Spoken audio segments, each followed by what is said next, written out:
Hi, my name is Elliot Coatney. I'm here at Cheap Joe's, and I'm going to do a demo painting for you, and I'm going to talk a little bit about the supplies we'll be using.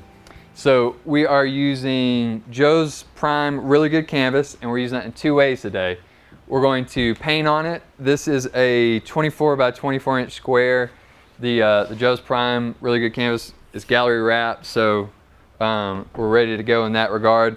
And then I have a little trick of keeping a canvas that's still wrapped in cellophane and using that as a palette. It's inexpensive and you get a nice white background, and then the cellophane on there keeps our acrylic paint from drying as we're using it. I'm going to use a somewhat limited palette today, but hopefully we'll demonstrate how far we can go with even a somewhat limited palette. So we're going to be using golden paints and one Windsor Newton paint. The golden paints we're going to be using, we'll sort of group them. We're going to have our primaries here, a red, yellow, and blue. This is a golden heavy body, a cad red medium, a cad yellow medium, ultramarine blue, and a white. In this case we'll use titanium white. And then the other colors that we're going to use outside of kind of that primary spectrum.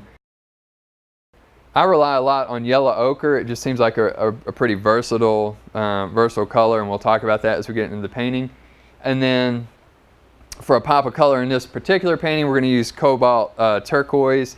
And then I will talk some about this a Windsor Newton burnt sienna. Probably there are other burnt siennas that would work, but I like the Windsor Newton Artist Acrylic burnt sienna because it's really warm, and as we'll see when we get into the painting, that really warm color, and you can see it here already on the palette, is going to help us a lot. We're going to use it a lot in the underpainting. Again, I like this over other ones that I've used. Maybe there's one out there that would be great that I don't know of, but I highly recommend the Windsor Newton on the burnt sienna.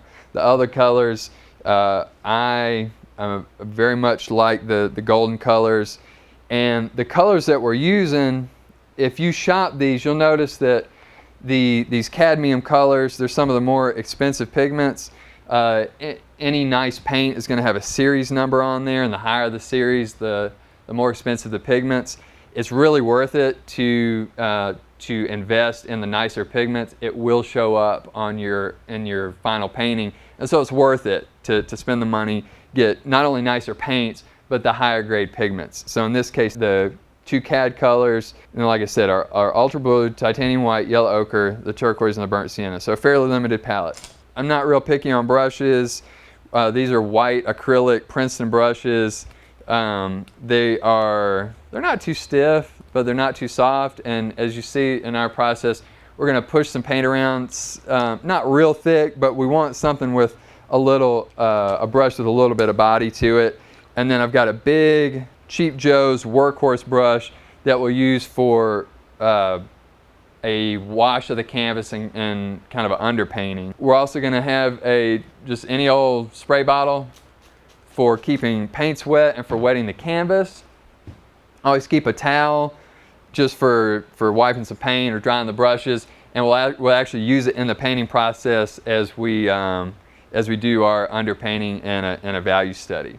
So at the end, I don't use this in the process, but this Liquitex gloss medium and varnish is a great tool when you get to the end of your painting to seal it, give it a little bit of UV protection, and then it makes the colors pop. It gives them a little bit of saturation that when your painting's still wet, it kind of takes you back to a little bit of that wet look where the colors pop a little bit more and they seem a little more saturated.